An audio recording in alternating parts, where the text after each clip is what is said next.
Di ba may utang ka pa sa akin last year? Tapos yung Saturday, umutang ka pa sa akin. Oo. Tapos ngayon, uutang ka na naman.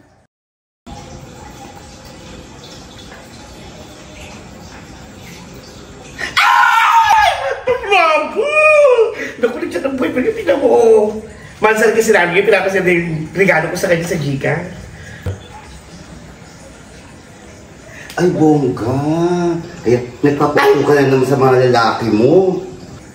Naku, mother, at least to jowa ko, ikaw nga, kaibigan mo, inuuto ka lang din. Oh, sino kaibigan? Abay, sino pa yun si Maha? Alam mo ba na Sabado? Di ba piniram ng pera yung si Maha? Oh. Ay, nakita ko sa bar. Diyan lang sa may kanto. Pinamlaan yung binigay mong pera sa kanya, no? Ano ba tinailan niya sa'yo? Inuutang niya sa'yo, no? May paggagastusan daw siya. Oh, ibang sinabi niya sa akin. Ay, yun, di mo, ikaw na uto. Ay, ato, this jowa ko yun, ano? Ay, ikaw tingnan inuuto ka ng kaibigan mo, hindi pa alam. Teka. Bakit naman nasabi mo na inuuto ako? Aba, di ba nakaraang Sabado? Di ba sinabi mo sa akin na umuutang sa'yo? Ay, nung gabi din yun, nakita ko nasa bar. Ginagiinom lang, ginamit lang yung pera mo doon sa bar. Naku, kaya pala. Yung taong yun talaga napaka-social climber. Sinabi mo pa? Grabe, ang haba naman ng leeg. At hindi lang yon. Ang itim-itim ng eyeliner, kasi itim ng budi niya. Sinabi mo pa, friend. Ay, nako. Ay, nako, hindi na makakaulit sa akin. Dapat lang, mother, ano? Oh my God, Madam Maggie is speaking ng social climber na kasing haba ng 12 ruler. Matawag si Maha. Sagutin natin. Hello! Maha, kamusta? Nandiyan ka? Sige?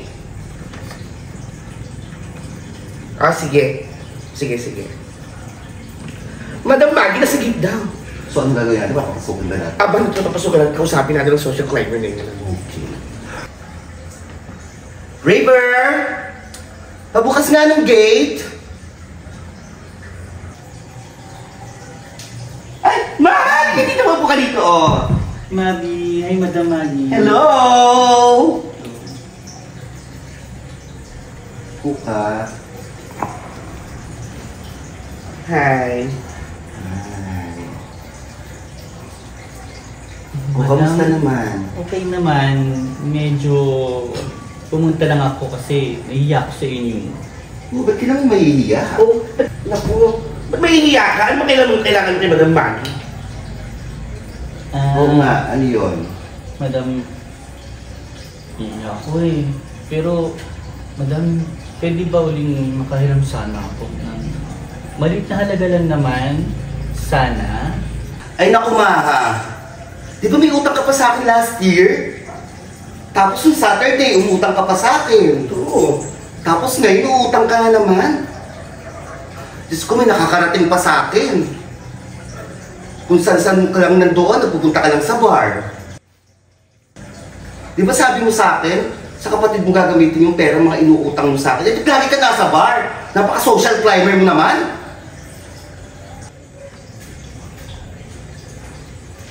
Madam, may tao po. Sino siya? Sige, papasukin mo.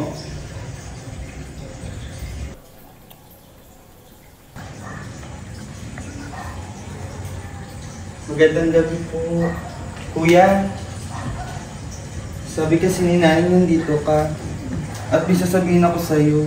Gusto ko ikaw unang makaalam. Kuya, tignan mo. Pumasa ako sa exam. Nakakuha ko ng scholarship. Di ka na mangungutang at di ka na magtitinda ng mani sa bar. Sangkap na magandang pagkakaibigan ng pagtulong at tiwala. Hindi magandang asa lang siraan ng walang basihan na siyang nagdudulot ng hindi pagkakaunawaan. Uy, Maha! Gusto mo ng wine?